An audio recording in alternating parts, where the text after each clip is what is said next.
The coalition is pulling no punches in its announcement this week of a plan to deal with the militant construction union, the CFMEU.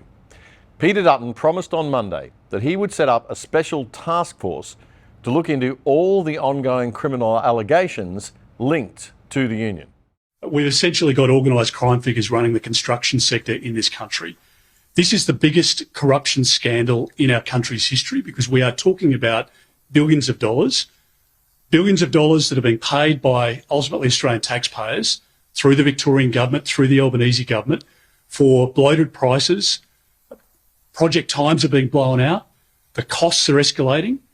And for every kilometre of road that's being built or every hospital that's being built, there's a 30% CFMEU tax, at least. By the accounts of some of the developers and builders, it could be closer to 100%. So Australian taxpayers are being ripped off here. Mr Dutton's announcement followed a bunch of new allegations that were made in a 60 Minutes and Melbourne Age newspaper report last Sunday that the Victorian Labor government had been deliberately covering up how organised crime has been infiltrating CFMEU work sites, especially sites that were part of that state government's own big build scheme. How many bikers do you think have ended up on the taxpayer teat on the big build? Hundreds.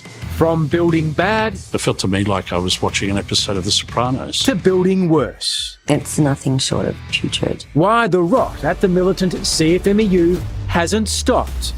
We're talking about millions of dollars. It's like a cancer spread. Business uninterrupted as the rip-offs continue. Does that mean that ultimately the taxpayer is underwriting those very payments? Yes. And this is what the union thugs do in their lunch break. So why won't the Victorian Premier answer our questions? There's been many reports of criminal behaviour. Has there been a single public official held to account? Yeah, it's good stuff from 60 Minutes. If you haven't seen it yet, check it out. It's on Channel 9's YouTube channel and on 9 Now. The simple fact is that it's probably going to take strong leadership at the federal level to crack this unholy mess. The Victorian Premier, Jacinta Allen, announced her own task force, all too little too late, after that 60 Minutes story. But sorting out the corruption within a big union is not something state governments or police can do on their own, especially if these allegations of links to organised crime and bikie gangs are true. Dutton referred to the situation in the United States when the mafia were in control and had deep involvement in the Teamsters union there. And he says the same model of union infiltration and racketeering is being applied by organised crime groups here in Australia, and it simply must be stopped. And what we saw in the United States with the mafia in control and the Teamsters and the relationship that existed there, it's essentially been adopted by crime figures here in Australia. The outlaw motorcycle gang members are intertwined with members of the CFMEU. The CFMEU has donated $11.5 million to Mr Albanese's party and to Ms Allen's party. They are completely and utterly compromised, and the corruption here goes to the heart of the Albanese government. Dutton wants new laws in Australia like the racketeer influenced and corrupt organisations laws that they have in the US. They're known as the RICO laws. You've probably heard that phrase in America. Dutton's shadow Attorney General is Michaelia Cash, and she's been heavily involved in leading all of this. She said at the announcement of the new plan on Monday that laws like RICO will allow authorities to go after the kingpins and crush organised crime and corruption at its core. But we will also smash organised crime right at its very heart. We will introduce laws that will allow the police to target the kingpins and the bosses. The laws that we currently have in Australia only allow the police to target the individual themselves who have committed the crime. And as we all know, when it comes to kingpins, when it comes to bosses of organised crime, they often don't get their hands dirty. We are going to break open the business model and smash it that organised crime has been running with the CFMEU in this country.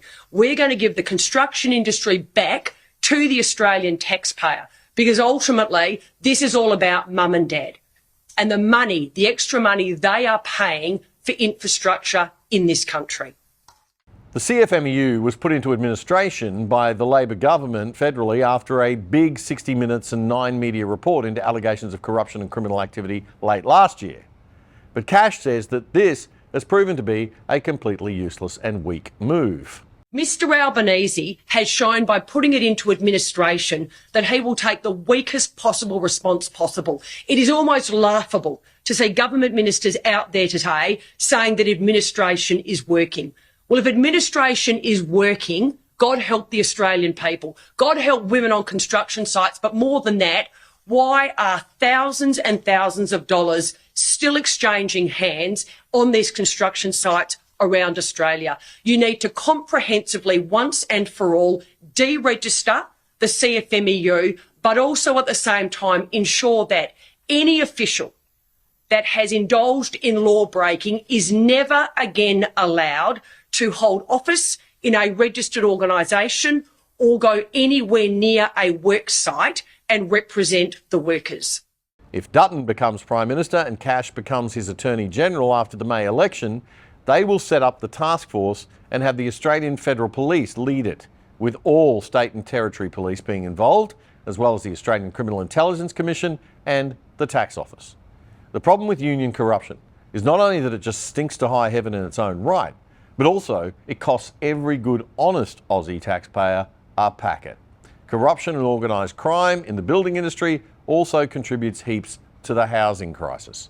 Stuff just isn't getting built because the cost of doing business is too high and oftentimes too dangerous. So investors and developers who just refuse to play dirty or who are too small to take those kind of risks just pull out of projects and stuff doesn't get built. Mr Dutton went harder on Labor for its failure to deal with the issue, pointing out that the CFMEU had previously donated millions of dollars to the Labor Party's federal and state branches before that practice was banned in July 2024.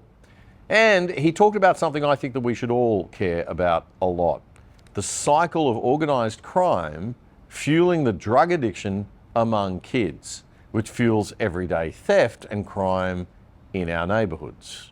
Now, why this is really important to Australians, and I think particularly to Victorians at the moment, is that when homes are getting broken into by kids who are stealing money or stealing valuables to sell, they're fueling a drug habit. They're buying drugs from outlaw motorcycle gang members who are the biggest distributors of amphetamines and drugs in our country.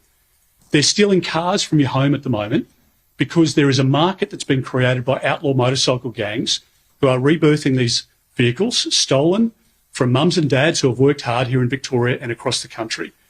That is the other limb of the outlaw motorcycle gang business model.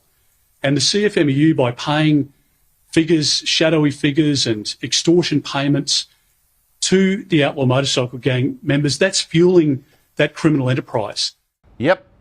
And if we really want to get our society and culture back on the right track, it'd be nice to see some TV and movies that do not glorify organised crime and make it look cool and sexy.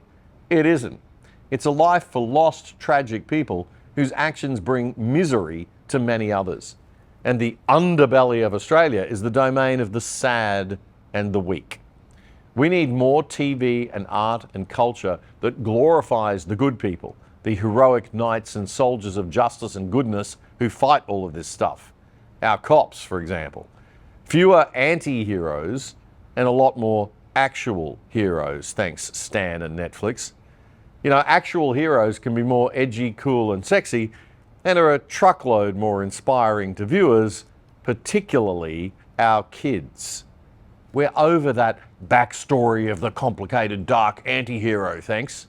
They're predictable and boring tales, and it's been way overdone. The other side doesn't get more than $1 billion of taxpayers' money to bring you news from a centre-right perspective like the ABC does to bring you news from a left-wing perspective. In fact, we don't get a red cent from the government. We need voluntary donors and supporters like you to keep going and growing. And we hate asking for charity, so we've done a deal with what we think is the world's best VPN, virtual private network service. It'll keep you and your family truly safe without slowing down your internet speeds, and you can watch Netflix or other streaming services using your regular accounts with them as if you're viewing from any country in the world. And you can sign up for less than $3 a month and get a whopping 83% off the normal price. Just go to piavpn.com/otherside to sign up and get more info. That's piavpn.com/otherside. That was a segment from a recent episode of our fortnightly news commentary show, The Other Side, with me, Damien Curry. If you liked it, support us. Subscribe to our channel on YouTube right now so you don't miss a thing. It's totally free. Just click that subscribe button and the little bell. And check out our Other Side Unplugged show too, and join our mission to actually do something and change Aussie media for the better at othersidetv.com.au. That's othersidetv.com.au. Check it out now.